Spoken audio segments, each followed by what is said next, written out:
This video is brought to you by Nokian Tires, a leader in safety and sustainability. Maximize performance and efficiency with their made in USA all-season tires and their dedicated Hakkapeliitta EV winter line from the inventor of the winter tire. Learn more at nokiantire.com/EV. This video is also brought to you by Magna, Forward for All.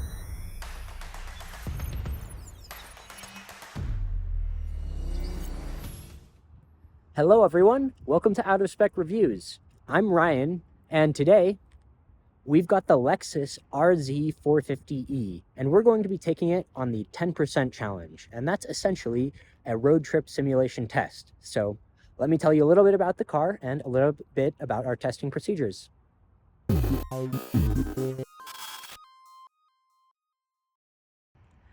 As I mentioned, this is the Lexus RZ450e. It shares some commonalities with the Toyota BZ4X and Subaru Solterra. However, this one is all-wheel drive, but it shares its battery with the front-wheel drive BZ4X. What that means is that it actually has better charging curve than the all-wheel drive BZ4X. As far as stats go, it has a 71.4 kilowatt-hour battery. However, it's only rated for 196 miles on the EPA cycle on these 20-inch wheels. Our 10% challenge is meant to simulate a road trip, so of course the first thing we did was make sure the tires were set to the manufacturer recommended pressures. Next, we brought the car down to 10% state of charge and have the battery fully preconditioned. Now, we think this 10% is a pretty good number. Not everyone likes to run their cars all the way down to 0 miles, and this gives people a reasonable buffer. And as you can see, we're right next to a high-powered EVgo charging station. So we're going to take our car, which is fully preconditioned at 10% state of charge, and plug in. It takes a few moments for the charger to communicate with the car before it starts charging. We call that the handshake time, and we record that separately. Once the vehicle starts charging, we then set a 15-minute timer, and we charge the car for precisely 15 minutes. Again, we chose this number because we think that this is a pretty reasonable amount of time to be stopping during a road trip. While the vehicle's charging, it will be on with AC running. And again, this is what we think would be pretty reasonable and what a lot of people do on road trips. People spend time in their cars and have AC running. This is important because running the AC can put a little bit extra strain on the battery management and cooling system. After we've charged for 15 minutes, we're going to unplug and then head on to the nearby highway.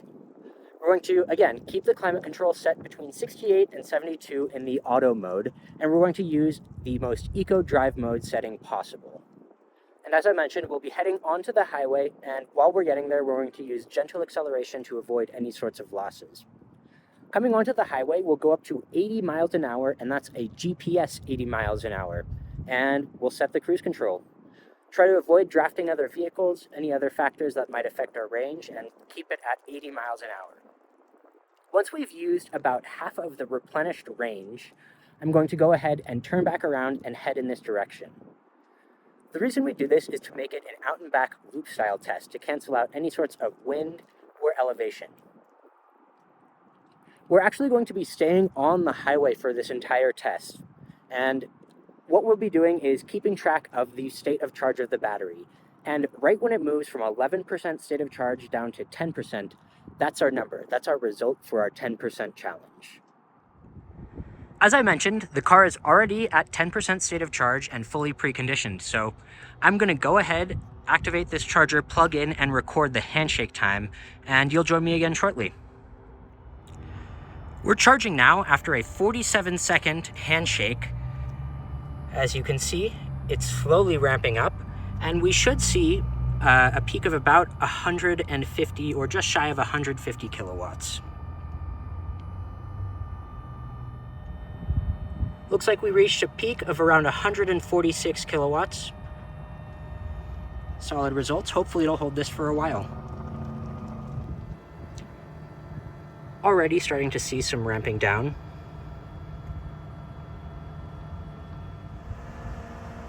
We've ticked over 30% state of charge, and it's just starting to walk down the amps and subsequently lower and lower power.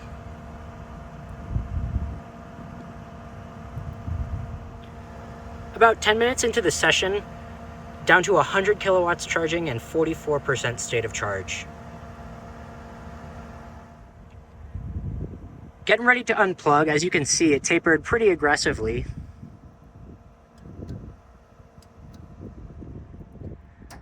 Now give it a moment and we can see the final stats.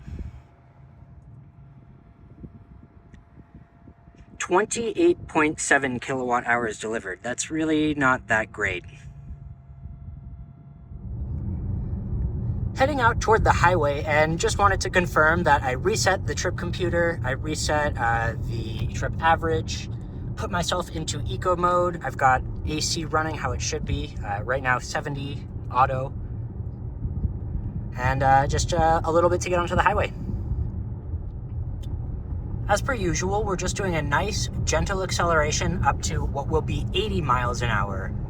And I've already looked to see, and 80 miles per hour indicated is 80 miles per hour GPS speed.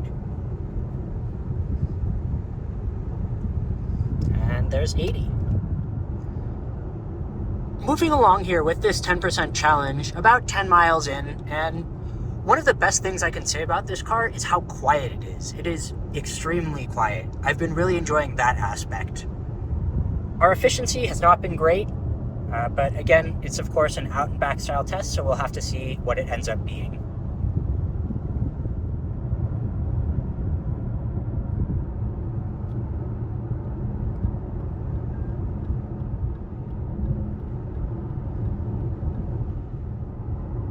I'm running into a construction zone up in about a mile, so I decided to get off here, and I can loop around on that route, make sure I can maintain 80 for the entire time. So just doing some gentle accelerations now, using regenerative brakes as much as I can. Made that quick U-turn, and then just merging back onto the highway again. I already looped back past the exit that we normally get off back, and we're heading back in that direction again. In other words, the original direction we left in. So we're going to be doing just another loop, since we still have, as you can see, about 25, maybe a little more % state of charge. And go around this person who's going 50 and a 75. And up to 80.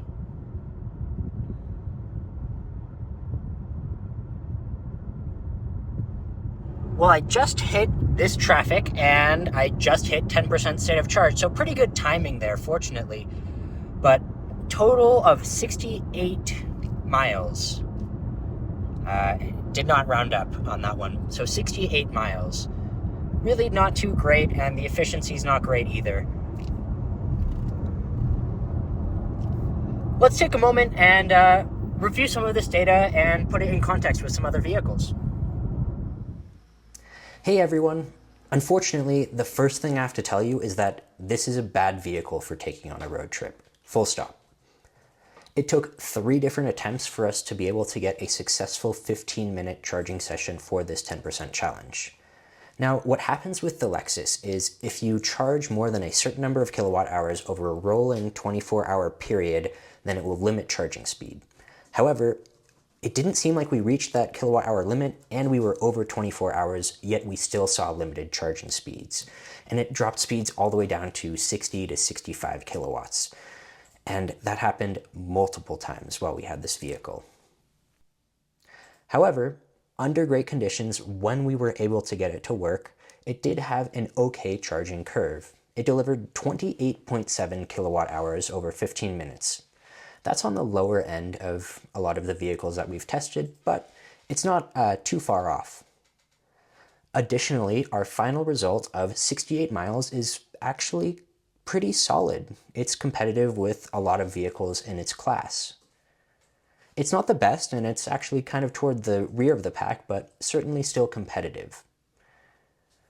However, I again want to highlight that this took 3 different tries for us to get this behavior, and I don't know how replicable it actually is. I think it'll be pretty tough to get really good charging behavior, and the reality is this is not a good car to take on a road trip.